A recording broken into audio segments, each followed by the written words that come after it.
I have decided to do it in such a way that, the first session, which is today, we get to work on the basics, right? Which includes the organizational part and all. We're not going to look at that again at length or in depth, but we are going to, sort of understand what these processes are. Because if you've already looked at the lectures, which you should have by now, I think, the last week, right, the week 12 or maybe week 11, has got lectures on professional writing, right? So most of what you have heard in that is applicable to any form of writing, right? So the same is applicable to descriptive writing also. So we're going to touch upon what we have heard in that, but we're not going to like sit down and look at each of them in detail. So this the first session is sort of going to brush up you on what you have heard in those modules, right? I think two or three lectures you have on writing. So we'll look at them briefly and then we move on to descriptive writing. And the session is also going to have certain activities, which means if you're going to stay back and listen to me today, then you're also going to be working on a few things. You're going to do some of the quiz level activities, and you'll also have something which involves actual writing. Okay, so that would happen on an integrated slide. So I'll share the link and everything with you a little later when we get to the activity. Until then, I'll sort of lecture demonstrate to you what all of this. Right? So hopefully, I think you've understood. I'll just share the screen with you. Please confirm with me if you're able to see the screen clearly or not, or if I need to make any adjustments. Uh,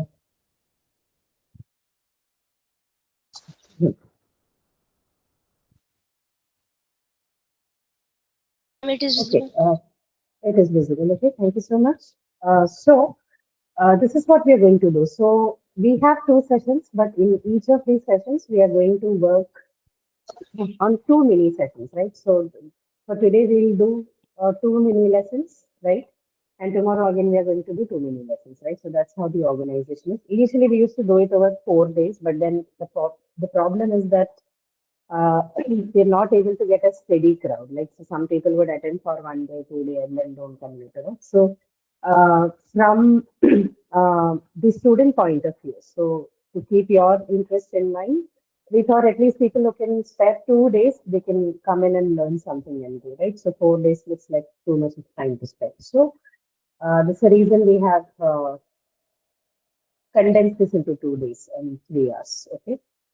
Okay, all right. For the first part, this is what you're going to listen to. This first session is going to be basic tenets in writing and a little bit of discussion on development of a paragraph and essentials of a paragraph. Now, this part, as you can already see, if you look at the work time topics like identifying the topic, main idea, supporting and concluding sentences, this should very well give you an awareness that we're talking about what you heard in those lectures, right? The ones that I was that I mentioned in the beginning of the session, right? Week 12 or week 11. So sorry, I don't remember the exact week and module, but you've had a few sessions on writing. So what you're going to essentially hear for this part is going to be a recap of what you have heard in that lecture, right? So that we have a bridge to get to the descriptive writing part. Okay. So that is that. You can respond in case you have any questions or you have anything to add to what I'm saying. This is going to be more of an open and interactive session, so you don't have to sit silently and listen to me. In case you think you need to add some things as we go on, please feel free to do that. Okay. Okay, so in any form of writing, right? I'm not going to name it anything at this point. So, say any form of writing, right? Whatever the type of writing is, there are certain things that are quite basic and quite essential to all the forms of writing that's in there, right? And what you see on screen are the four main important parts that goes into any forms of writing. So, first and foremost would be the developed and organized paragraphs, right? So development of paragraph and organization of paragraphs, they are two very important parts to any form of writing. The first part, as you would have already heard through the lecture, development of the paragraph basically consists of you checking after you have written down something, whether you have included all the important components of a paragraph or not, right? So the checklist or the checkpoint for looking at whether you have a well-developed paragraph is to look at whether whatever you've written down, whether the paragraph you've written down has a good topic sentence, does it have good supporting sentences which can support the claim in the topic sentence, does it have a proper concluding sentence, okay? These are essentially the components of a well-developed paragraph, right? So topic sentence, supporting, and concluding sentences. So when you check for the development of a paragraph, then you want to look at whether you have a good, well-developed paragraph or not. These are the parts that you're going to check for, right? You'll see all the components of the components required in the development of the paragraph is included or not. Okay? Uh, then about the second part, which is the organization part of the paragraphs. This is particularly in connection with the patterns of arrangement of information. So whatever you have put forth in a topic sentence or supporting sentence or concluding sentence, whatever your topic was, whatever information you have collected about the topic to present that paragraph, you need to make sure that they're arranged or they're organized, the information is organized in a well readable pattern for the reader, right? This part is checked in the organization aspect of the paragraph. So when you're looking for whether your paragraph is well organized, you're going to see whether all this information that I've collected to put this paragraph together has have I put all this information properly, right? Is it put forth in a good pattern? Is it arranged well enough for the reader to understand what am I talking about, right? We also refer to this part as readability. Now, readability, organized paragraph is only one part of readability. There are other parts that are important to ensure there's readability. For example, word choice, or what we also call as vocabulary, right? Good vocabulary, good sentence structures, say good usages, right? Good word usages, phrase usages, all of them are part of a what you call as readability. Okay, what is also part of readability is whether the paragraph is organized, whether the paragraph is well developed. Right? So all of them constitute your readability factor, okay? Not just the language. It's not the language alone that makes your writer readable, but other parts like good development of paragraphs, good organized paragraphs, all of them contribute towards the readability part, right? Okay. So that is that. And then under the same section, so when you're looking for development and organization, there are two other important parts that you need to check for. And those concepts are referred to as unity and cohesion, right? So unity and cohesion, again, is part of any kind of writing.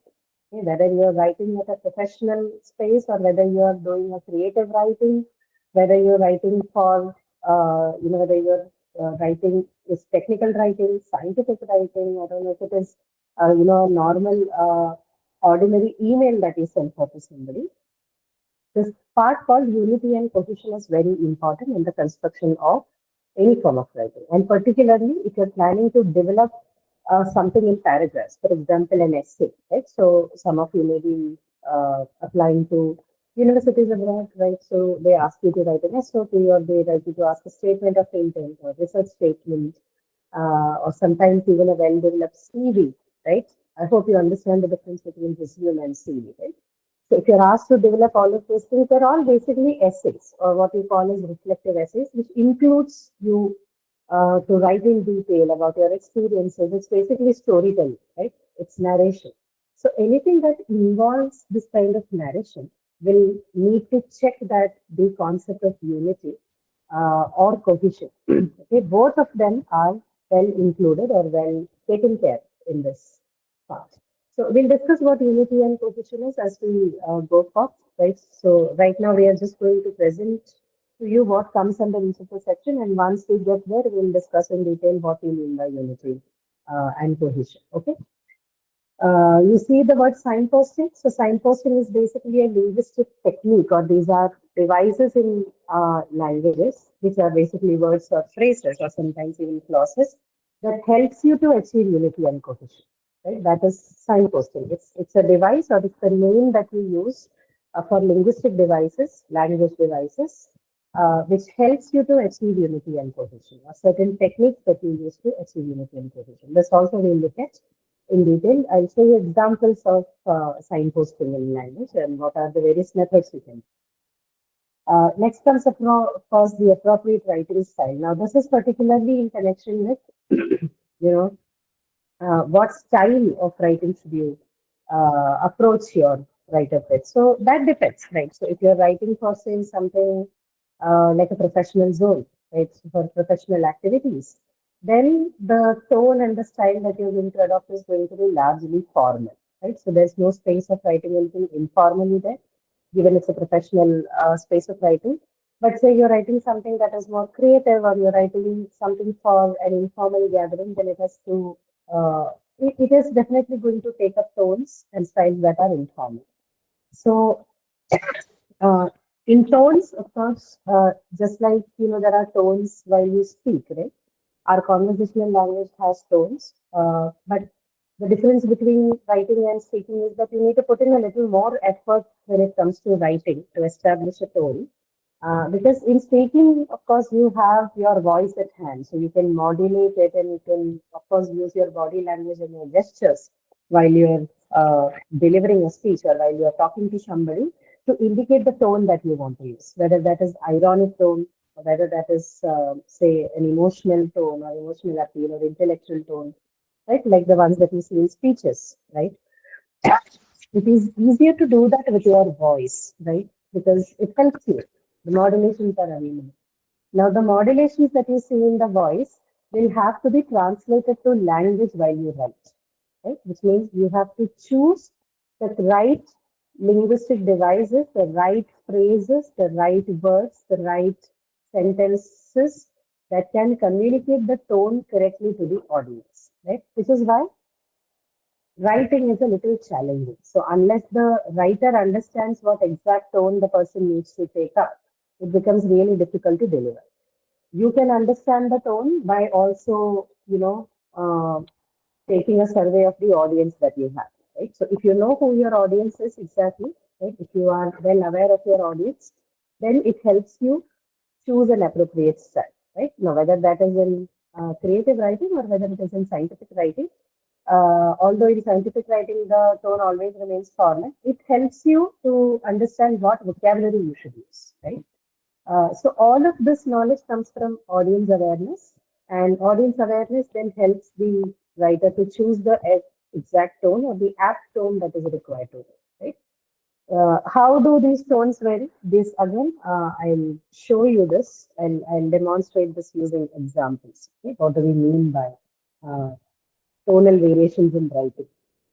Okay. Of course, the third and the fourth, clarity of ideas. One needs to ensure that you use such words or use such choice of words which can communicate your ideas clearly. Do not use, say, an expression just because it looks very fancy or just because it looks like, oh, this might fit well for what I'm saying, or this looks like something that's not used so frequently, just because it looks a little new to your usage, right? So in writing, that is not what is important, right? Whenever you write, your message is more important. So use or choose only the kind of words or phrases that you think is capable of conveying your message across correctly. Okay? Don't unnecessarily bring in fancy elements or embellished language because it can end up creating confusion. It can end up you writing ambiguous sentences and thus mask the message of your writer. So that is the major part with respect to clarity of ideas, word choice and vocabulary that is suitable to the audience and to the message in the medium that you plan to write. Okay. And spelling and grammar, no prize for guessing. Obviously, you need to get someone do this for you, or these days it is easier because you have, softwares like Grammarly or many other, language apps which can help you do this on your own, right? You don't even have to take anyone's help for this. So all the four tenets, all the 4 points that you see on the screen, then compose the basic tenets of writing, right? Any form of writing, no matter which domain you write in, whether formal, informal. all the four points that you see on the screen, they form the basic features, the basic tenets of writing. Okay. Okay. Moving on, we have now we are going to get to the first part, which is C. In this one, the first thing that we looked at was the developed and organized paragraphs, right? So we are going to look at the development of the paragraph here, and we discussed that topic sentence, supporting sentence, and concluding sentence. These are the three components of paragraph writing. You need to have these three components so that you can build a paragraph properly. So out of that, the first one, or the most important one, as you would say, which is indispensable in most of the paragraphs, is the topic sentence, right? So what is the topic sentence? It is that particular sentence in a paragraph which makes a claim about the topic in question, right? So this is the sentence that is responsible for declaring to the reader what they are going to read about. So it tells you, in other words, what the writer is about, right? No price for this again. Uh, this should be an arguable point, which means that you're going to make the statement and you're going to leave it to the rest of the paragraph to explain or prove or elaborate on whatever claim has been made in the topic sentence, right? So whatever claim has been made has to be established then through the rest of the paragraph, right? So this is the introductory part. This is the first part that the reader is going to see and gain a knowledge of what the topic is about. And this sentence should be written in such a way that the rest of the paragraph should be able to establish the claim that is made in this particular sentence. Okay. So that's your topic sentence. In other words, you can also say this reveals the main point or purpose of the paragraph. And it also has the additional function of revealing the attitude of the paragraph, right? So say, for example, I want to, write about, say, a certain policy change that has happened at the governmental level, right? So the topic sentence has the duty or it bears on its shoulders the responsibility of telling the reader whether I'm going to criticize the policy or whether I'm going to speak in favor of the policy. Am I going to take a neutral stand about the policy? Am I going to present a more intellectual critique kind of, writer? All of these, whatever my attitude, whatever my tone towards the policy would be, whatever my idea or attitude towards the mentioned policies is clearly communicated through the topic sentence that I put forth. Right? So the reader knows whether they're going to read something that is going to be for or against or neutral or more like an intellectual tone, or is it something like a sarcastic thing that I'm going to write about. All of this is conveyed to the first topic sentence that I write about, right? So that's the idea. So it should be written in such a way that the attitude of the paragraph, attitude of the writer is communicated to the reader. You have an example on screen, right? Could you read through this particular paragraph and let me know what you think among this is the topic sentence? Like a quick guess, right? Don't have to read it like deeply or anything. Just skim through and tell me which sentence do you think in this paragraph is the topic sentence for this paragraph? Try and let me know.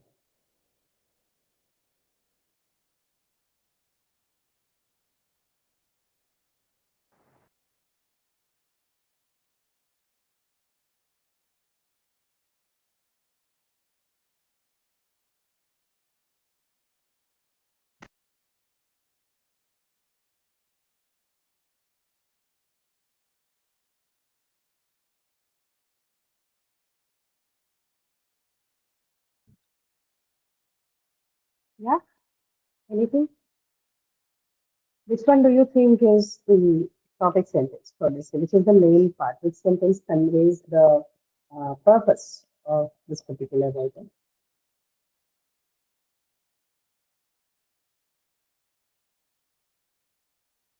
You have about how many sentences? Three sentences out of them. Which one?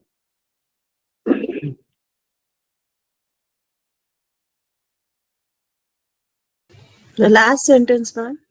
Yeah, right. The last one, right? This report looks at the findings of two large-scale surveys on the minds of the millennial generation and explores how organizations can strive to address these needs, so on and so forth. Okay, this is the main sentence, right? This is the one which tells you what you're going to read about. Of course, this particular paragraph is from a larger essay, right? This is only one paragraph of that whole essay. But this much is enough for you to understand among the three sentences you have here. You know that, this is what I'm going to explore. This is what explicitly tells you what this whole of the essay or this paragraph is going to talk to you about, right? Correct. Okay. Now, what is topic sentence? So, like I already discussed, right?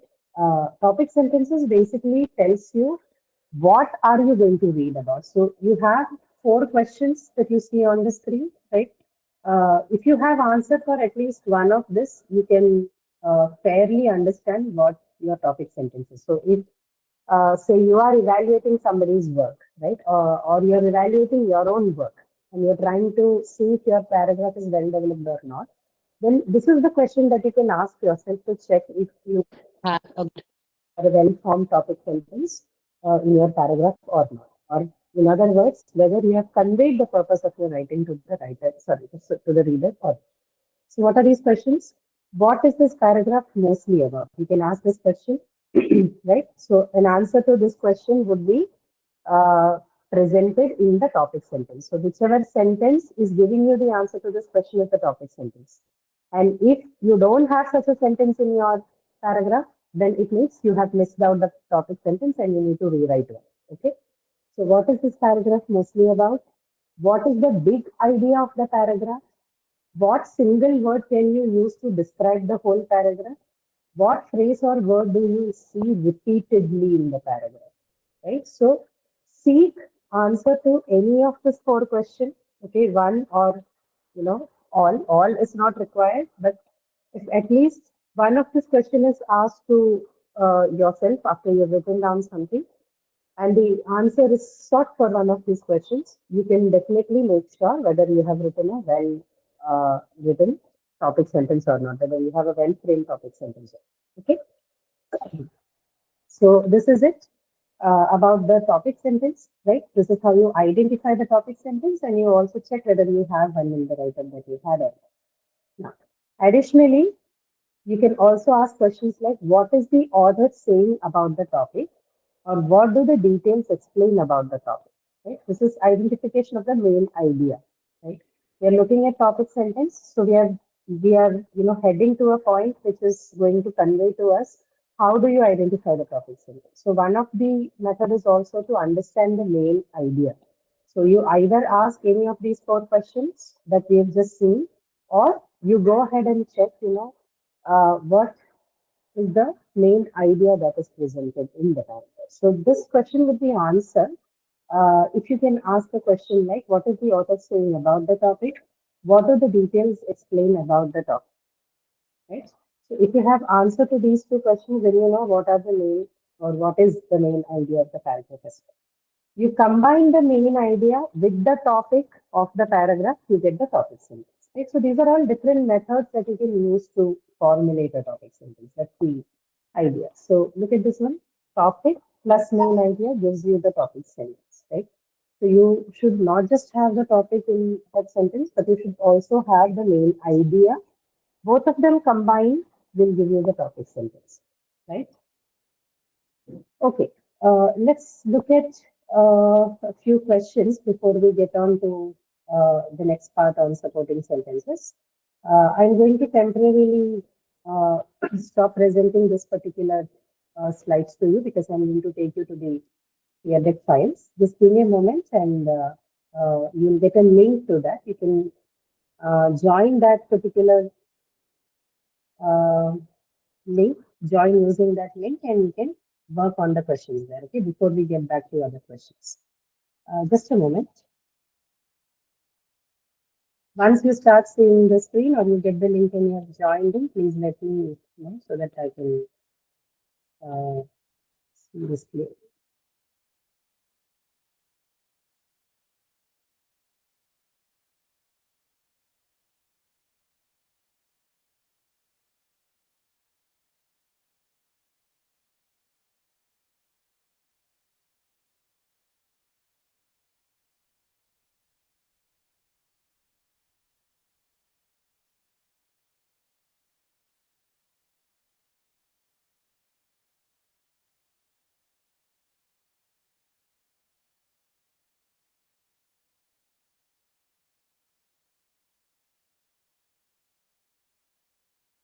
Right. So I'm going to paste the link in your chat so you can access the file from there. It's an interactive slide, so you can answer the questions right there itself, right? Please join the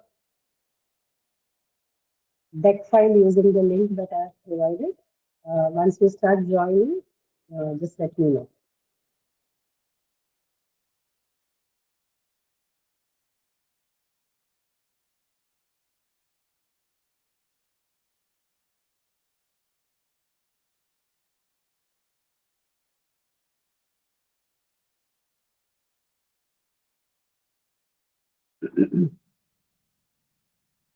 Right, have you all joined?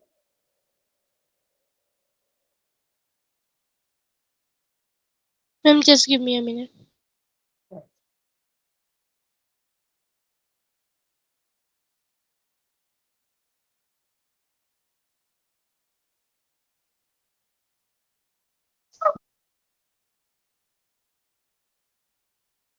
Okay, so those of you who have joined, do you see the question here?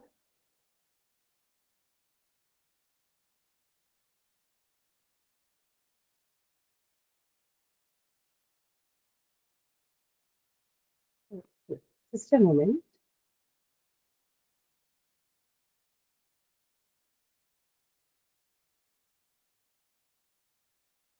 Okay, so I say this is all the supporting sentences. So which means we'll look at the supporting sentence as well and then maybe come back to this one. I thought that the question began with a topic sentence. So just a moment, then let me take you back to the slide itself.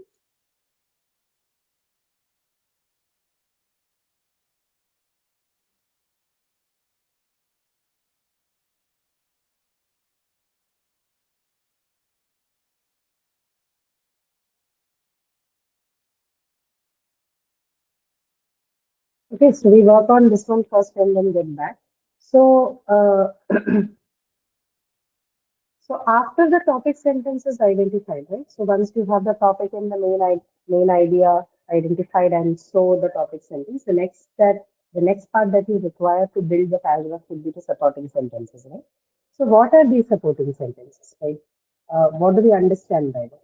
So these are basically the sentences that you write down to support the claims that you make in the topic sentence, right? So the supporting sentences could be either reasons, they could be some facts, data, or statistics. Okay, they could be quotations, or they could be examples. Anything that helps you to do three things, right? So you look at the center vault that you have. It could, the supporting sentences, the basic function of the supporting sentences are to either add to what the topic sentence has mentioned, right? So you have a topic and you add to whatever claim that is being made in the topic sentence. So you provide supporting sentences, supporting, lines to what has been said in the topic sentence. You add to what is there already. You explain or elaborate a process or a phenomena that was declared in the topic sentence. Or in other sense, you also prove, right? So you try and provide a cause and effect relationship between what has been mentioned in the topic sentence. So it depends, right? Depends on what you are writing about. If you've written about something that requires explanation, then you're going to explain and elaborate using the supporting sentences. So examples, descriptions, all of them become a part of it. Right? Quotations also can become a part of it. Right? Facts, data, statistics can again become a part of it. Right? Alternatively, if you're trying to prove about something, again, any of these, including the reasons, can come in. So facts, data, statistics, quotations, example, this can become a part of any kind of supporting sentence. Whether you are writing that to support your viewpoint, elaborate on a given point in the topic sentence, or you're trying to prove something, a claim that has been made in the topic sentence. These are the different ways in which, these are the different types of supporting sentences that you will see, right? So the supporting sentence could be of the type which declares the data or statistics, gives the quotations or provides an example, right? Any of this can be part of both, whether that is to prove or whether that is to elaborate or explain, right? That's the idea. Uh, okay, so another example on your screen, right? This is from the same paragraph that we were looking at, right, about millennials at workplace. It's in continuation to what you read in the previous paragraph, right? Just take a minute and go through that and tell me which part of this paragraph do you think are supporting sentences, right? Which one do you think are supporting sentences?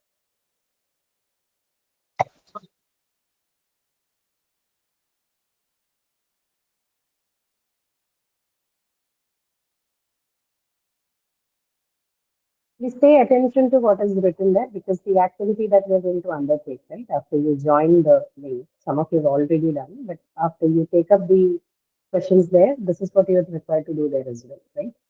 Uh, so, in a global survey conducted by PricewaterhouseCoopers, more than 40,000 millennial and non-millennial responses were collected on the topics of workplace, culture, communication, and working styles, pay structure, career development, work-life balance, etc. In a separate global survey conducted by Deloitte, more than 10,000 millennials participated in a study about their perceptions of the threats and opportunities in the complex world of work. What's the nature of these sentences? Is any one of them a topic sentence or are both supporting sentences? What do you think? Hmm.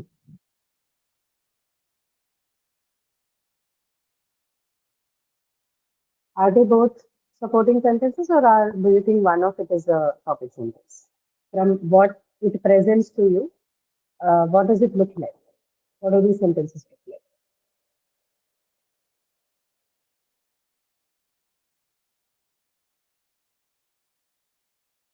Both are supportive statements, Pani ma'am. Both are supporting sentences, right? So you don't have anything that introduces the topic or anything. That is already done in the one that you saw before, right? So this is part of the same paragraph. This has been split like this so that I can show you the difference between what we understand by topic sentence and what we mean by supporting sentence. So what makes it a supporting sentence? It has all the elements that we just discussed, right? So it's giving you statistics and details on what has been done, right? And it directly points towards some study which is going to conclude about the millennials' behavior at workplace, right? So has well supported data and figures and statistics. It's of explanatory nature, right? It's explanatory and it also points towards proving or adding something to an existing. Right? This is how most of the supporting sentences then look. Okay? Uh, okay, so I think now you can go to your uh, uh, the link that is provided. Let me check it first. Does it ask you to identify the concluding sentences? Right. Okay. So no problem. You can look at this one. You can go to the um, link that is provided. In case you are not able to access it, just let me know. I will share it if you want, but you can see how it works.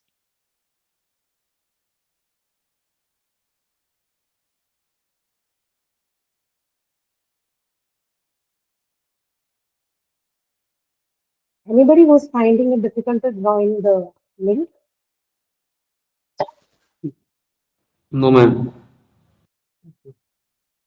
If there's anybody, please tell me. Ananya, are you able to do it now? I just saw your message. Ma'am, can you send it again because I joined it again from my laptop, Okay. but it's not showing now. Okay. Sure, sure. I just shared it. See if you can join it or not. Okay.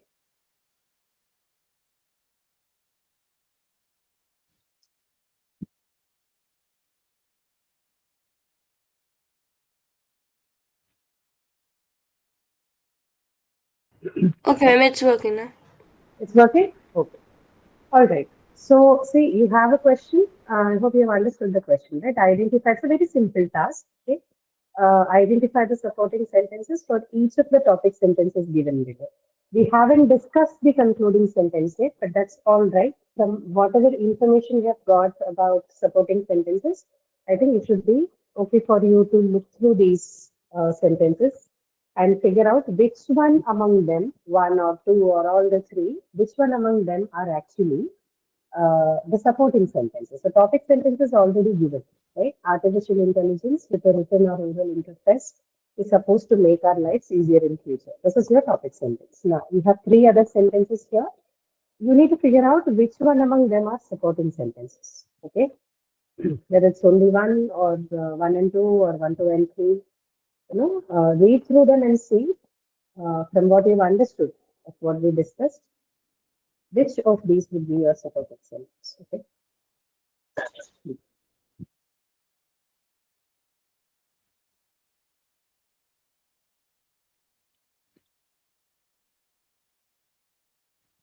You can just write the answers, and once you're done, just give me a thumbs up so that I can move on to the next slide and show you the question. I'll show you the results at the end of this. Okay?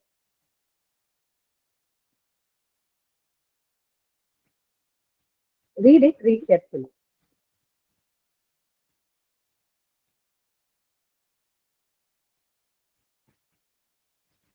Ma'am, Yes? do we have to write the full sentence in a No, no, no, no. Don't write the full sentence, just write the numbers. That's all. okay, ma'am. Thank you.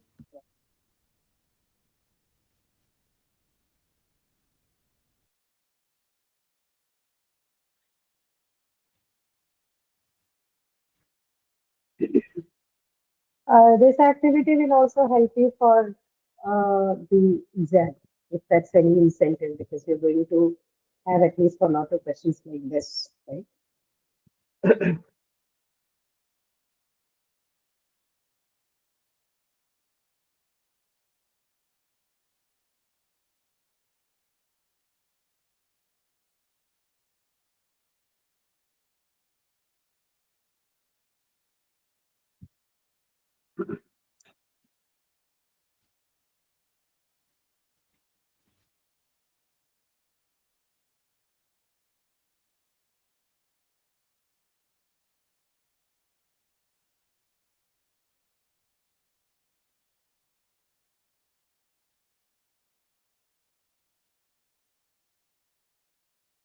Okay, can I move to the next slide? Are you still working?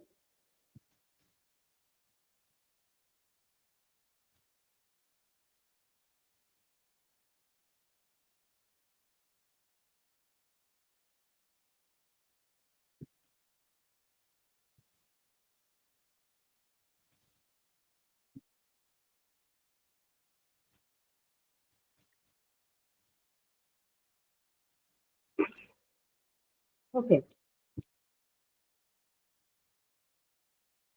Uh, shall I go to the next one? Okay, ma'am. How about others?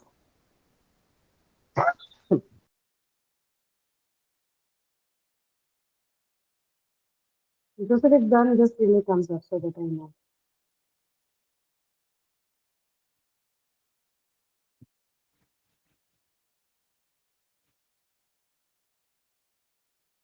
Okay, one more minute and then I think we can move on to the next one. 4:40 and move to the next slide. Okay.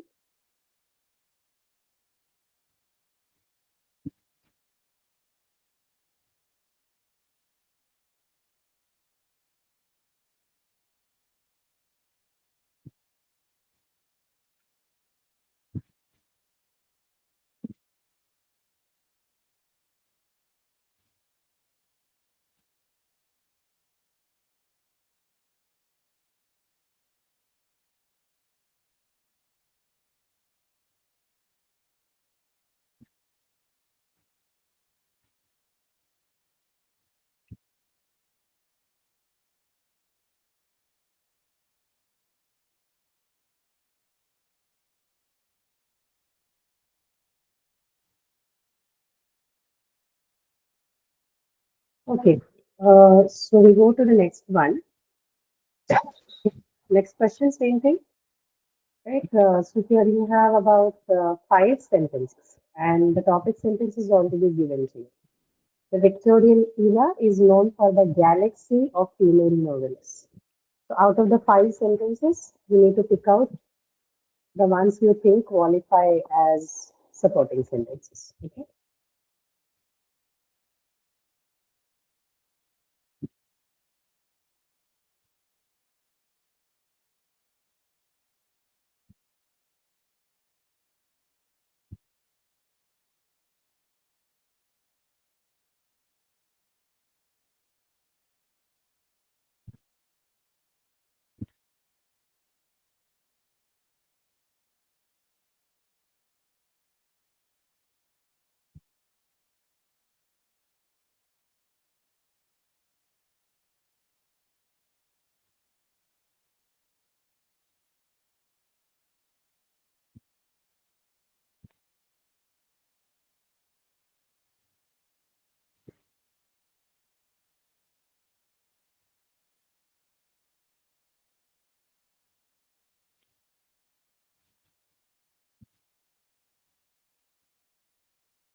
Hmm. Some of you have responded. Some are, I think, still writing. I'm taking a look at what you are writing. I can see it.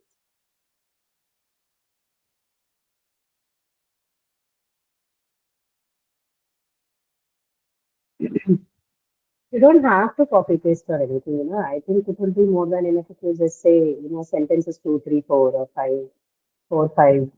That should be more than enough. You don't have to copy paste or even write down anything. Okay.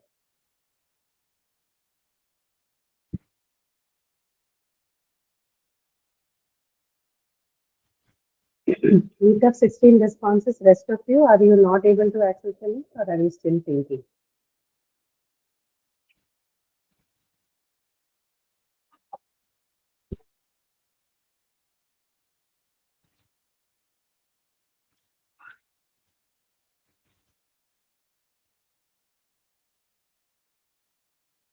Okay, one more minute.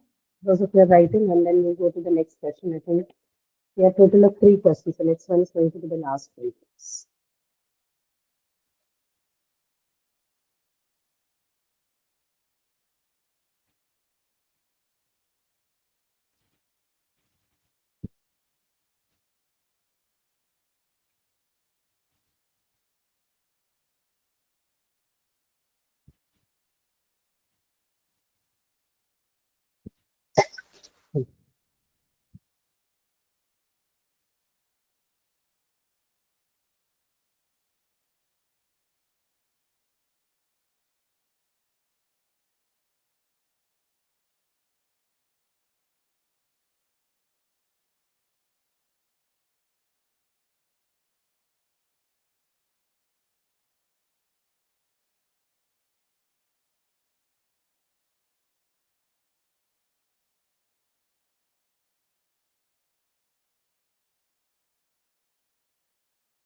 I see that only uh, 10 of you have responded. Those of you who haven't responded, I hope you have at least understood what the question is, right? Uh, I will move on to the next slide then. Mm, in the interest of time,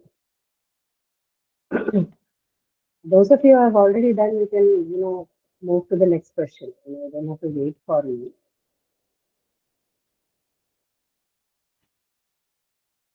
So the object permanence is the ability to understand that an object still exists even when it can no longer be perceived in any way. This is your topic sentence, and then you have only two sentences.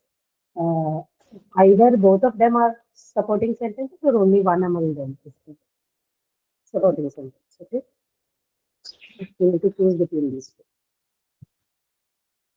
Either both or one, read it and figure out.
Okay, so we'll get back to the lecture then, right? So we'll look at the answers in a little while after we have discussed the the concluding sentence as well.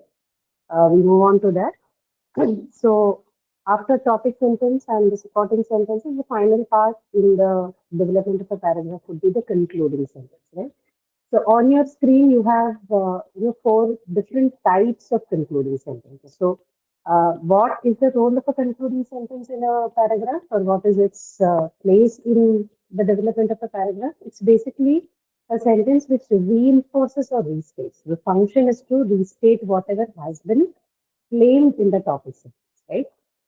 Tie together whatever has been declared in the topic sentence as well as the supporting sentence and present it in such a fashion that it is either of the nature of a prediction or a recommendation or a suggestion or a final observation or summary, right?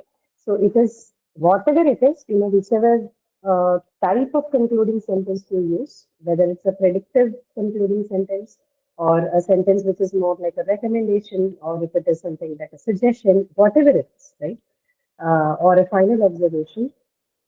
What essentially a concluding sentence does in a paragraph is basically to restate or reinforce the idea that has been discussed in the topic sentence and the supporting sentence, right? That is the task. Now, how does it choose to do that is a separate story. So it can choose to restate or reinforce the idea in the form of a prediction or in the form of a recommendation or in the form of suggestion or a summary or a final observation, right? So that is what the role of concluding sentences. Basically tie together, put everything together and restate the idea presented. Okay? Look at this example on your screen. Again, this is a continuation to the excerpt that we were reading about millennials at workplace. Look at the sentences that you have on screen. Organizations and managers wanting to retain millennials should consider monitoring their workload and satisfaction levels with their work-life balance, creating a flexible work culture where employees have more control over their working hours and their work location would help the case too. So, what is the nature of these sentences? In which way has this particular paragraph concluded its points? What is it? Is it prediction or is it recommendation or is it suggestion? What is it?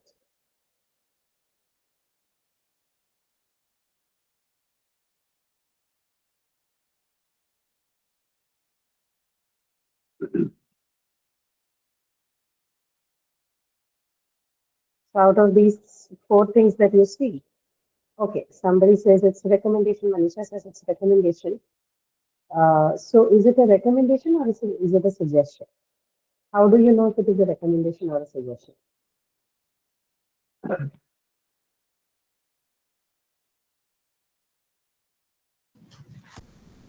It is recommending. Okay, it is not suggesting. So if I say organizations and managers wanting to retain millennials should consider, uh, am I not suggesting also? Is it a mere recommendation or am I making also a suggestion? It is a Then what suggestion, is the right? difference between recommendation and suggestion? That is what I'm trying to ask you. How would you differentiate between suggestion and recommendation? Recommendations usually would not, first of all, structurally, the difference is that they are going to be points, right? They won't appear as a part of the paragraph. Whenever you have recommendations, usually you write them down in points, okay? Uh, In terms of the use of language, there is not going to be much difference because both suggestions and recommendations will carry the model verb should. Okay. Uh, Whether you're making a suggestion or a recommendation, you're going to definitely see the use of the word should here. See this one. Millennials should consider monitoring their workload and satisfaction levels, so on and so forth. Right. So, if you look at it language-wise, there is not going to be much of a difference, but structurally there will be a difference, right? Suggestions are usually incorporated into the paragraph itself without any separate, bullet points or separate numbering. Recommendations are usually listed. Okay, suggestions are not listed, but recommendations will be usually listed, right? This is only This is the difference between them both. But at logical level, no much of a difference, right? You can treat them as one and the same. Only in the writing part, there would be a difference like this. Okay, got this point? Uh, the last part, the last sentence you see here, what is it? Creating a flexible work culture where employees have more control and would help the case too. It is a suggestion. It is a suggestion. It is also a recommendation, right? So you can, this is what I said, no much of a logical difference between these two. You cannot draw any logical difference between a recommendation and suggestion. Uh, but if you are planning to reinforce something, right? If it is something that you have decided to reinforce at a workplace, then you basically write them as points and as recommendations. If it is something that you are simply stating from what you have understood from, your study or from your research, then you simply put forth them as suggestions, right? To keep this in mind, no logical difference between the two, but there could be difference in the way you write it down in an actual report or in an actual essay. Okay? All right. So certainly you can put them under either suggestion or recommendations as far as the identification of the type of concluding sentence is concerned. This is certainly either suggestion or recommendation. So you can choose either one of them. Fine. Not prediction or anything else. Okay. So these are the answers to the questions that you wrote. So identify the supporting sentences for this particular question. It doesn't explicitly mark the answer, but what are the answers? 1 and 3, right? 1 and 3 would be because the second sentence is said, therefore seems natural to take advantage of an negative, right? This is more like a summary statement. It is not something that explains anything about the AI and its supposed business of making our lives easier. But the other two sentences directly talk about how it makes it easier. So 1 and 3 qualify as supporting sentences, but not the second one. Second is the concluding sentence, as you can see. Right? Now, this one, I didn't take a look at your answers, but if we are going to uh, make a distinction, then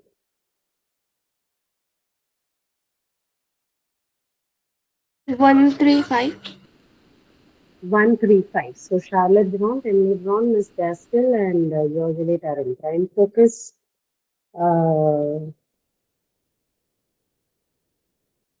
They also include Mrs. Charlotte, all of those people. The most important women novelists who yet are quite important are Charlotte, Stephen, and Virginia. Okay. One of the four, the two first named the sister and their methods and achievement as novelists met at many places. But each of the remaining two prized her own line and made herself known in the field of English circles. So in this one, all of them, right? 1, 2, 4, and 5, right? All of them are supporting sentences. 1, 2, 4, and 5. Even the third one is a supporting sentence. I think there is no option that covers all the four. This particular paragraph doesn't have a concluding sentence, right? All the 4, 5 sentences you see there are supporting sentences to the topic. The Victorian era is known for the galaxy of female novels. Okay. Uh, out of which I think the sentence number 5 is attached to 3, right, and 4 attached to 2. They are basically extension of the points 2 and 3, but they are also very much a part of the supporting sentences, right? They are not. There is no concluding sentences. That's all. Okay? Yeah, they are all correct. Correct. You're right, Ananya. All the four, oh sorry, all the 5 of them are supporting sentences, right? None of them give you anything that is concluding as such. And I mean, these kind of paragraphs cannot have concluding sentences. That is also one. Okay. The last one, this is easy. I Excuse think me, only ma'am. one of it is. Yes, go ahead. Ma'am, could you please move to the previous slide, Sure. the second one. Yeah, ma'am, in this, the fifth sentence and maybe fourth sentence also is dependent on the other sentence, no? That's what I just mentioned, that they are dependent on the other ones. One of them both of them are extensions of sentences two and three, right? But they are still part of the supporting sentences. But they are actually they are not supporting to the this topic. They are supporting to the supporting sentences. So Ah, yeah. So those two sentences are supporting sentences. So whatever you are going to write it also, then they are also going to be part of the supporting sentence only. They won't be treated differently. Okay? okay, okay, ma'am. I Yeah. thought the Hmm. sentence which we can write after Hmm. the topic is a supportive sentence. So if we choose only the fifth one after the topic, Yeah. then it will not give us a fully idea, because to write the fifth or fourth sentence, we must have one sentence in between then. Mhm. Correct, correct. So see, the idea here is that the sentences that you see on screen, they are not in the right order also, right? They are Yeah, jumbled. yeah, exactly. So Yeah. when you are going to look at it, you will have to read it accordingly. It has been given in the jumbled fashion on purpose, so that I can know whether you are able to make distinctions between the types, the different components, right? Mm-hmm. So, so if you are able to understand that these are part of the previous sentences, that is well and fine. That means you understand the concept of supporting sentence properly. That's more than it. Okay, okay. So means if the sentence is out of topic, then it will not be a supporting statement. If the Definitely. sentences Yes, are absolutely. elaborating or explaining the topic, or there is a Yes. some part of topic, then it's compulsory a Uh-huh. supportive sentence. Yes. Okay, ma'am. Okay, Absolutely. okay. Absolutely. That's absolutely right. In fact, this is what we are going to talk about in the next part, the unity and cohesion. Good that Mm-hmm. you mentioned it. Right? Something that doesn't connect to the topic sentence or doesn't Mm-hmm. talk anything about the topic, that cannot be part of the paragraph itself. It needs to be thrown out because it affects the unity. Okay, we'll talk about it Exactly. then. Mm-hmm. Okay, Okay. all Thank you, right. ma'am. Yeah. Sure, sure. No issues. Uh, okay.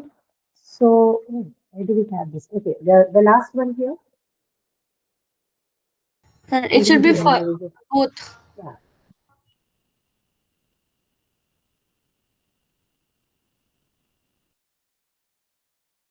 Which one is going to be the supporting sentences? Is the one or two? One and two both.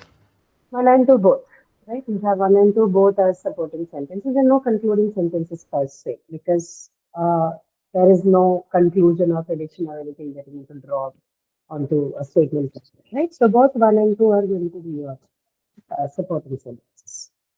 Okay, so having discussed that, we're going to move on to the second part of it, right? We're going to quickly look at it. Yeah, Avinash, you're right, one and two both, correct. Uh, Uh, we are going to now look at the two important strategies, right? Two important concepts, not just strategies. Two very important concepts that you require to write a good paragraph, right? So now you have the components with you. Now you need to order and arrange the information that you have at hand in such a way that it conveys the message clearly in a logical fashion to the reader, right? So there are two concepts that are employed, two techniques that are employed to achieve this part of readability, of logical communication to the reader. We call them unity and coherence, right? Or unity and cohesion in writing. That is what we are going to look at in this particular part of the workshop, right? So let's first understand what unity and coherence means. So unity, like what we just discussed, right? You need to ensure that the sentences, the information that you have, the information which is now coded into sentences because you're writing a paragraph, you need to make sure that every sentence that you are going to write in the paragraph talks about a single or the main idea that your topic sentence has introduced, right? The duty of the topic sentence is to introduce the topic, and supporting sentences to elaborate or prove or add to the topic sentence's claim, right? Now you have to ensure that every sentence that is written in the paragraph is basically about the same theme, right? The theme is maintained, the single idea is maintained, right? This part is referred to as unity. So you call a paragraph or you say that a paragraph has achieved unity or is unified when every sentence, including the supporting and the concluding sentence, points towards or is tied towards one single main idea. Any sentence that talks of something that is not, that does not have something to speak about the topic or about the claims made in the topic sentence, then stands out, then affects the unity of the sentence. Okay, we'll do a few exercises which will help you understand how this works. But for the time being, you need to understand the concept of unity, right? What is it? Everything in the paragraph, every sentence should point towards one idea or the idea that the topic sentence claims to be, right? No new ideas, no ideas that is unrelated to what is being said in the topic or the supporting sentences should figure in the paragraph, right? This is what is referred to as unity. Now, what is coherence? Coherence refers to the flow of thoughts, right? You should use the language or you should make use of linguistic devices in such a way that from one sentence to the next sentence in a paragraph, there should be a logical flow. Right? One sentence should automatically flow from the previous to the next, right? This is not at all, it's not something that is applicable just within a paragraph. This is something which is also uh, ensured, which should also be ensured when you move from one paragraph to the next paragraph, in case you're writing a longer essay. Right? If you're writing a longer essay, obviously you're going to have about 4 to 5 or 5 to 6 paragraphs. So even in such a case, between the paragraphs also you need to ensure that there is coherence, that is logical flow. And in a sentence also, you need to ensure that from one sentence to the next, there is a good logical flow, right? So one should smoothly flow to the next sentence, right? So when you are arranging the sentence in a paragraph, you need to ensure whether this sentence logically flows to the next one, or does this looks like a does the sentence that you're looking at, the one that you have written, looks like a pause or a break in the flow of idea, right? So this particular part is referred to as the coherence in the writing, right? And coherence is a very, very important part in writing. If coherence is damaged, if there's no logical flow in the writing, then it affects the readability. It also affects the meaning making process of the writing. Right? The idea gets lost to the reader. Uh, how do you do that? So you can do that by arranging your information. Now, here is when the organization of paragraph comes. You use multiple methods to do that. So you look at the question at hand, you look at the topic at hand, and you need to decide whether the information that I have, should I arrange it in a spatial fashion, right? Or should I arrange it in the temporal fashion? What is spatial fashion? So say you are giving direction to someone to reach the airport, right? So you have to use linguistic devices that are arranged sequentially because you are giving direction. So first needs to come first, next needs to come next, last needs to go last, right? So you need to follow a chronological or sequential arrangement of spatial words, right? So that the information is correctly conveyed. This is called organization of information. The same thing can be done using temporal linguistic devices. Can you give me example of temporal? What does temporal mean? You know what temporal is? Temporal relates to time, right? So if you're narrating something based on time, so for example, narrative writing, right? You're narrating a story to somebody. Again, temporal elements need to be sequentially and chronologically arranged so that the information is conveyed properly to the people, right? So spatial arrangement of information, temporal arrangement, chronological order of, yeah, correct, correct, correct. You're right. Chronological arrangement or say a cause and effect arrangement, right? So for example, you are defining a process to someone, right? So if you're defining a process, then you're going to give a sequential order of arrangement of process. If you're explaining the reason for something to happen in a paragraph, then you're going to give it a cause and effect arrangement. If you're comparing and contrasting, for example, you have two entities which require, say you're comparing two gadgets, right? Or say you're comparing a cell phone. You're writing a product description. So you're a blogger, you are a tech blogger, and you're giving product description comparing to mobile phones, to cell phones, to smartphones from two different companies releasing at the same time, then you need to arrange your information in such a way that your paragraph takes up compare and contrast, uh, you know, method of organization. So all of these are techniques, or these are methods that you can undertake to ensure that there is good coherence, good logical flow in your arrangement of information. Okay? That's what coherence refers to. Coherence is nothing but it's a logical continuity of the idea. Okay? Yeah. Now, we are going to look at something that helps you achieve this coherence and unity. So, like I told you, signposting refers to linguistic devices in our language, right? And these signposts or these kind of devices, language devices, are available in all languages. This is not just in English. Any language of the world will have provisions for such linguistic devices, which helps you to signal the reader about what they're going to read, right? So coherence and unity is often achieved by you using language in such a way that you signal the reader about what they are going to read, right? So you're moving from one sentence to another, right? So for example, say in compare and contrast, right? So you were comparing something up to a certain point of your paragraph, and then suddenly you think that okay, now I should introduce the point on contrast. So you use a linguistic device which helps you build the transition from compare to the contrast, right? You use that particular phrase or that particular word or that sometimes the whole sentence, so that the reader is signaled that okay, now what I'm going to read is going to be something that is said in contrast to what has already been presented. Or you use a certain word which highlights the path, helps you transition from cause to effect. So the reader knows that okay, I have been reading about the cause, now I'm going to be presented with the effect of the cause. Okay, so this is what is called signposting. This act is called signposting, and obviously you use language in order to do the signposting. This can be done in various ways. So you either use single words, or you use short phrases, right? Or you can use a whole sentence. Single words can be, you have few examples on, uh, yes, Mukesh, I saw your message. These are recorded sessions, okay?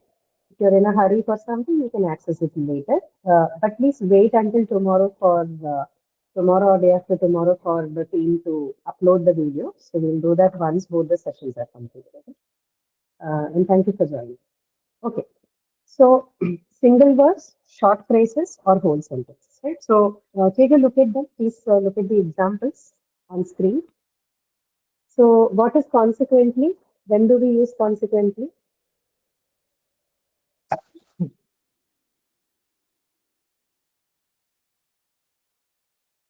When you are showing effect, right? When you want to show effect, then cause and effect. So to show the effect, you use the word consequently, right? Or as a result of. These are all something that helps you show the effect. However, to show contrast, right? We've been talking about something and you have to contrast it with something. You have to introduce a contrast point. You use the word however. Okay? Although again is something that is used to highlight contrast. Furthermore, is used to add something to the existing point, right? Moreover is again a word that you use to add something to the existing point. Firstly, lastly, next, all of them help you show sequential arrangement of information, right? Similarly, you have short phrases which help you perform the same kind of transitions. So you have in contrast to, on the other hand, right? Whole sentences sometimes. So look at the sentence you have here. Having looked at the advantages of wearing a mask, the study will verify how long can they be used without ill effects. So having looked at the advantages of wearing a mask, right? This is a clause in structure, much larger than your single words and short phrases. So constructions like this, clause and structures can also be used to bridge the gap, or to, construct a bridge from one sentence to the next, right? So that the reader understands better the point that the writer is trying to put across. Okay. Okay. Now on your screen you have some examples, right? Certain instances where you use transition devices. Please take a look at it, 1 or 2 minutes. Quickly read through it.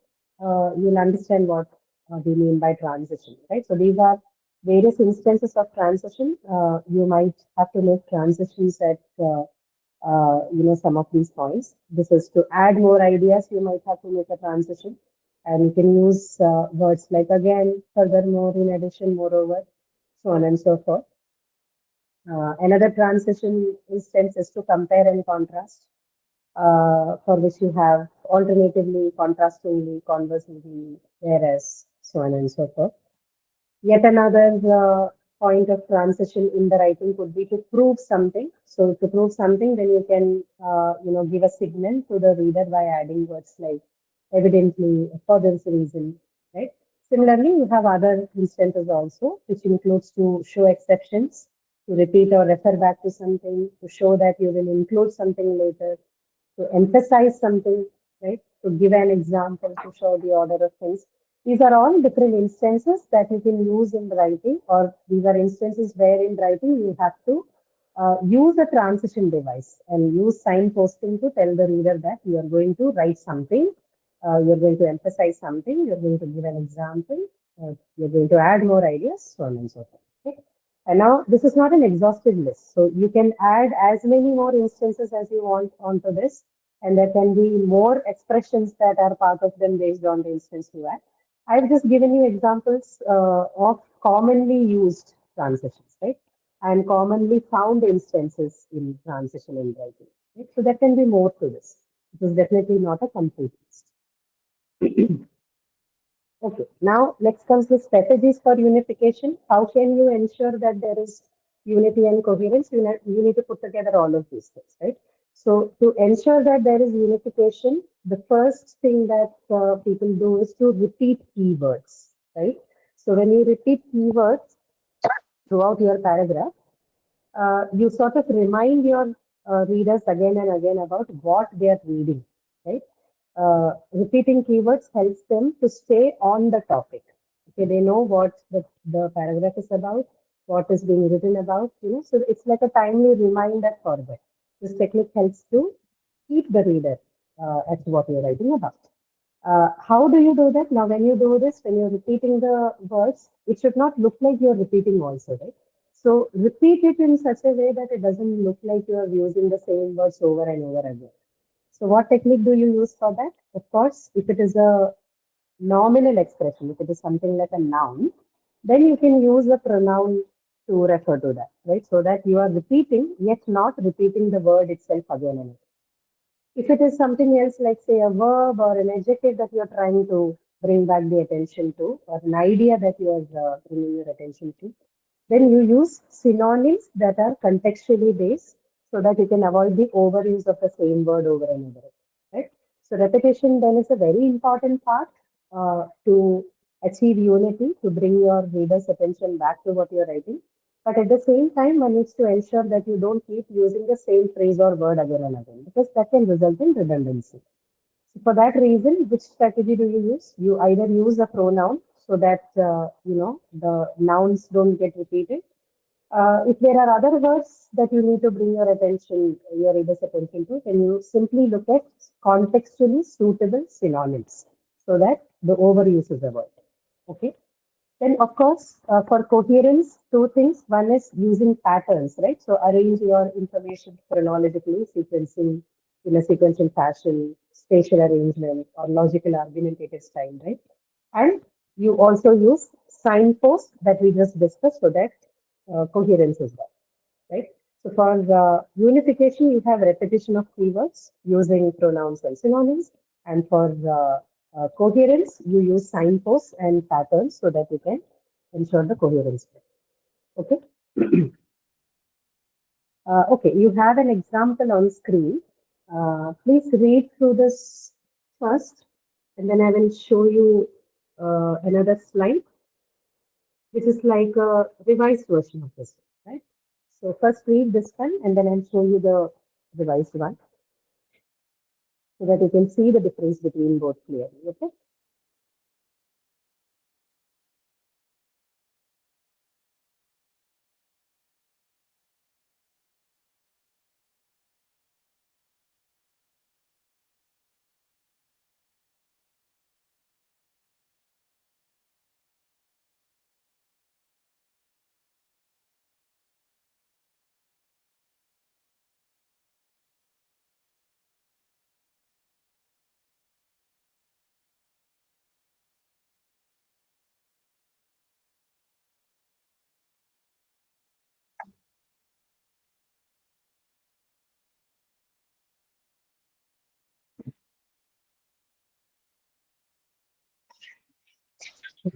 Just read it carefully so that when you visit the next slide, you can see the difference. Okay.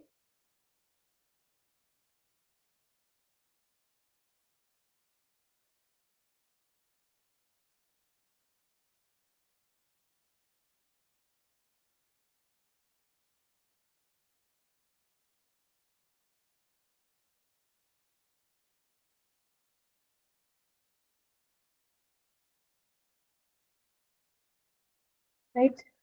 Yeah, move to the next slide.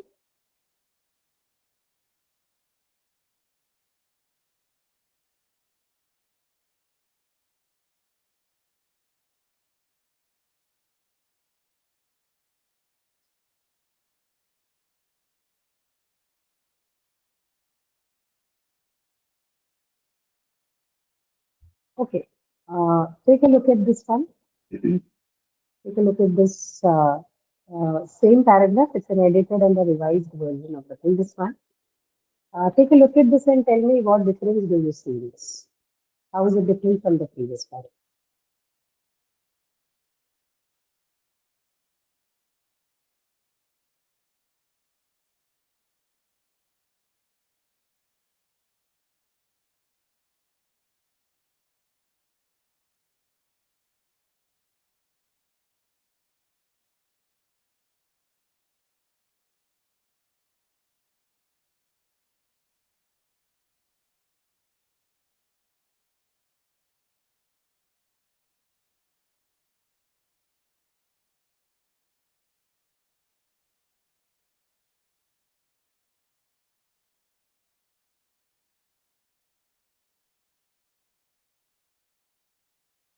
Okay, what changes do you observe?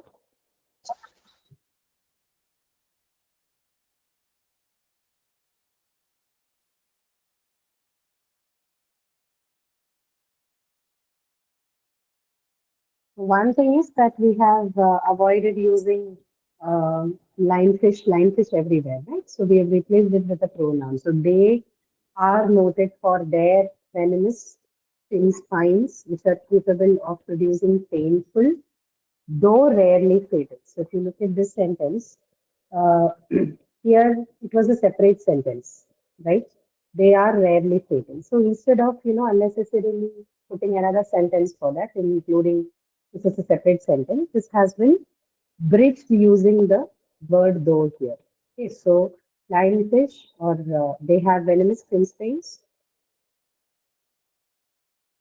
They are noted for their venomous fin spines, which are capable of causing painful, though rarely fatal puncture wounds. Right. So you have used the transition device though here, and you have inculcated that into the sentence which described the lionfish. Right.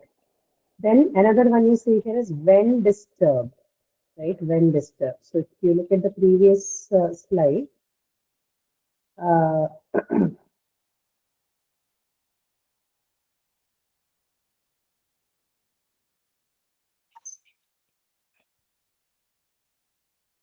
they spread and display their fins. This part is here, right? Spread and display their things, and if further pressed, will present an attack with the dorsal spines, right? So instead of plainly writing it as a separate sentence, what has been done is this particular phrase, right? When disturbed, this has been used as a temporal signpost, right? It tells you when. When do they do that? When disturbed. So this particular phrase has been added to, provide more clarity to the reader that this happens only when disturbed. So this particular temporal transition device is added or introductory phrase is added so that it is clear to the reader, when does this exactly happen, right? Without which, if you simply write, the fish spread and display their fins and if further pressed will present and attach with the dorsal fins.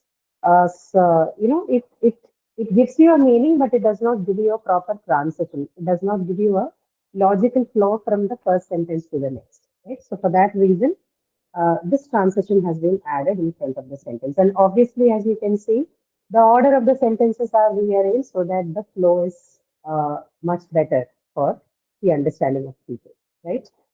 I hope you have noticed those changes, right? Okay.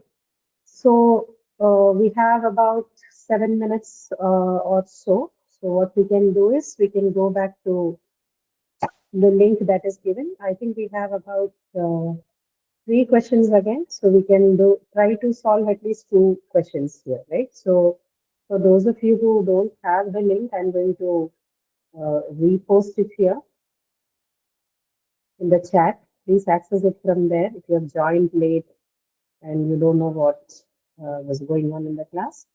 So just go to this link, click on that, and you will get an access to the file, right? So those of you who were here from the beginning, we'll do 2 questions. So this one, which sentence affects the unity of the paragraph, right? So first question, again, there's a paragraph here, and all the sentences are numbered from 1 to 5 for the first question. So read this paragraph, and your task is to pick out that sentence which you think affects the unity of the paragraph. By which I mean, which is that sentence which is irrelevant or unnecessary for this paragraph.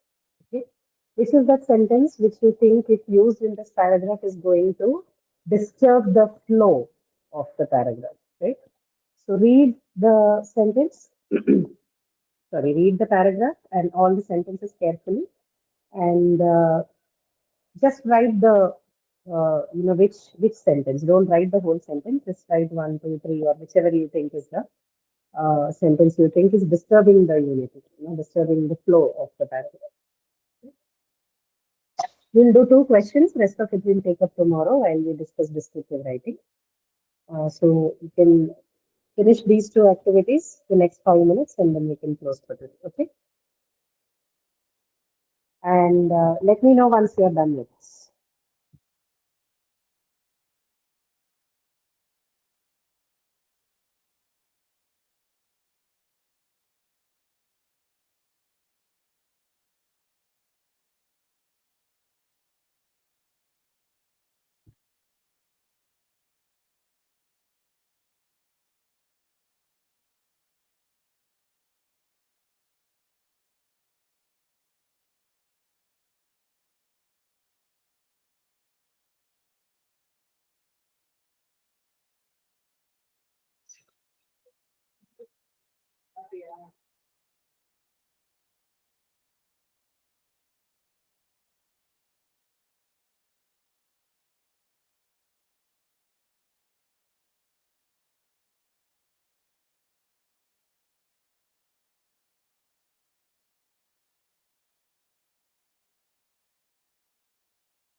Okay. Have you been able to figure out which one it is?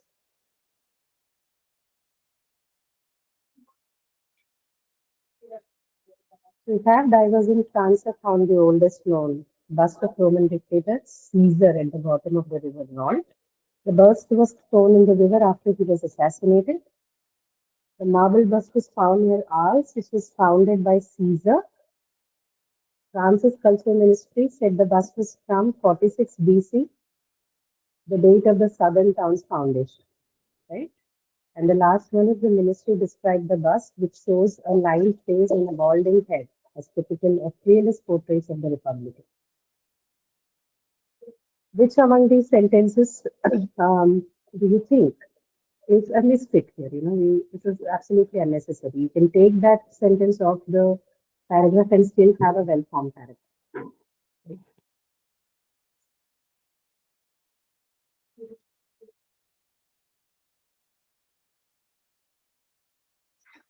Which sentence?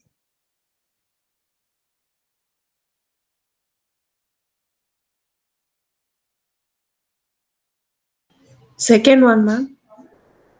Okay. Let's see. And why do you think second one is the answer? Why do you think it is unrelated?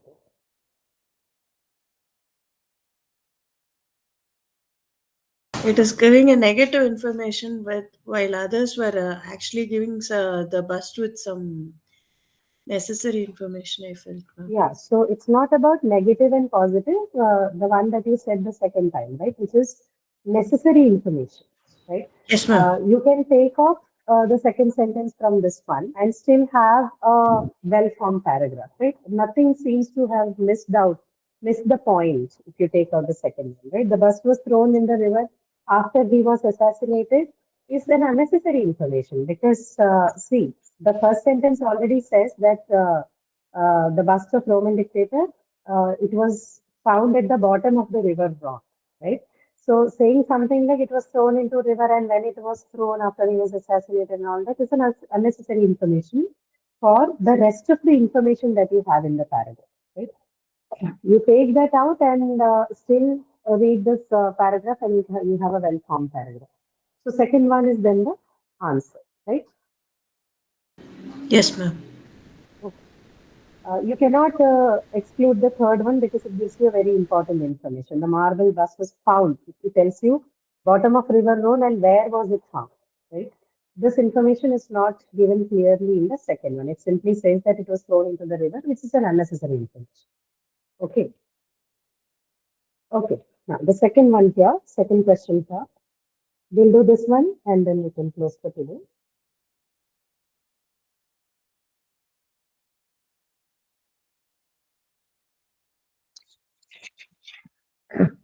Read all the sentences clearly so that you understand what it is, right?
Okay.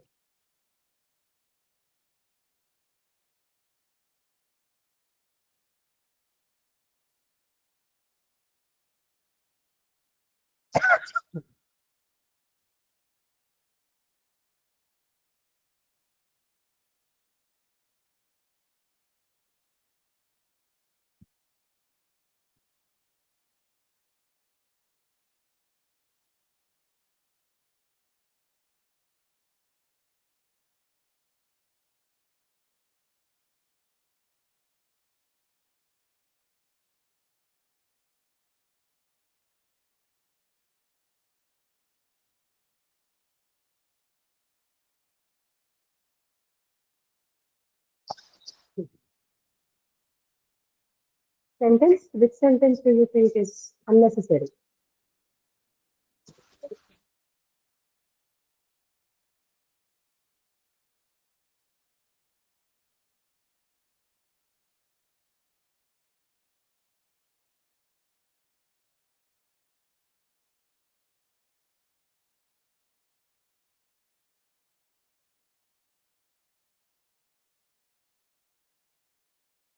I see that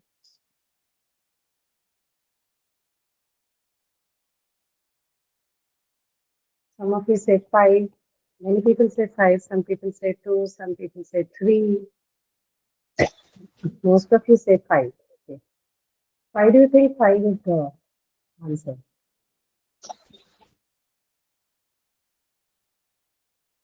It is not directly related to, right, the paragraph at hand, right? The report will be submitted to the police. It's not directly, I mean, it's not directly connected, but also, sorry, second one you cannot do away with, right? Because it gives you a very important information. It gives you details. It adds to, the topic sentence. It says that the man drowned after diving into reservoir to rescue his girlfriend's daughter, right? And then it's giving you additional details. So this part, the girl slipped when trying to catch a ball when playing with the man and her mother. This is an important detail about how this happens. So that one you definitely cannot take out, right? So fifth one among the four sentences that you have here, the fifth one looks like something that is not extremely necessary, right? It's not totally irrelevant. Also, you can add a sentence like that. But if you have to make a choice between which sentence needs to go, then it would be the fifth sentence. Okay. Alternatively, I would also say it would be right to say that even the third sentence, right? The girl got herself out, but the man got into difficulties. This is also not like an extremely important sentence. So, 3 and 5. 5, if you keep even as like a concluding sentence of what finally happened, should be fine. But between the third sentence and the fifth sentence, I think the third one is absolutely unnecessary. Okay, you can still have a well-formed paragraph if you take out that particular information from that. I mean, we obviously know that the girl was saved and the man got into difficulties, right? So it's like a very obvious sentence. So something that is obvious need not be, repeated in the paragraph, right? So you don't need that. So, uh, looking at the sentences that we have, I think out of all the five sentences we have here, third one looks like the most irrelevant sentence, right?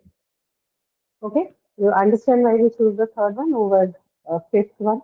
Fifth has a tendency to look like it is unrelated, but it still can be considered as something like a concluding statement, right, of what actually eventually happened. Third one is something that you can entirely be done with. You can do away with that and still have a good paragraph. Okay. Okay. All right. If you've understood this part, then tomorrow we continue with the descriptive writing, right? So that is what we're going to do for tomorrow. So you'll have some, similar kind of class, a bit of let them on what descriptive writing is and show you a few examples of how it looks, and then we're going to discuss an important uh, part on descriptive writing in terms of language used in descriptive writing, and then finally do the write up or react to it. Okay. All right. So if you have any questions, you may stay back and ask. If not, we'll wind up for today and we'll see you again tomorrow. Same time, right? 4 to 5:30.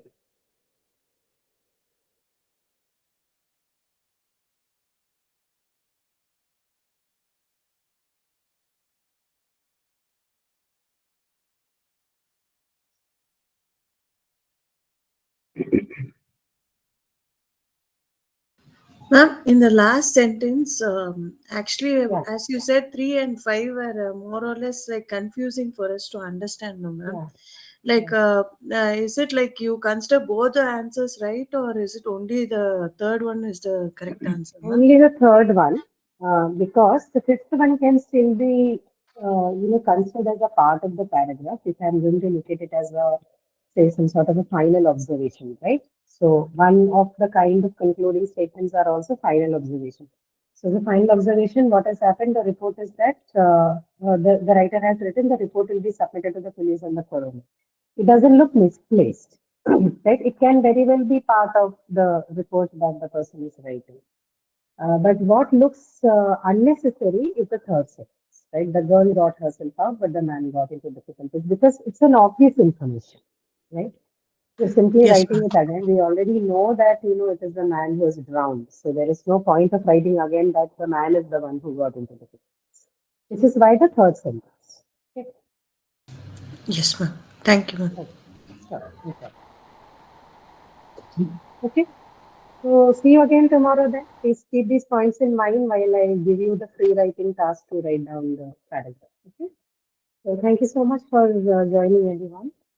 About writing reflective essays tomorrow. We are not writing any reflective essays tomorrow. Okay. You mean when we talk about it? Yes. If we find some time, uh, till, there's no tips. Basically, we'll have to use some mechanisms like this to build the essay also. right? If you know how to write a paragraph, then you can easily write an essay, because essay is nothing but, a group of paragraphs, right, put together in a coherent fashion, right? Yeah, we can quickly have a discussion.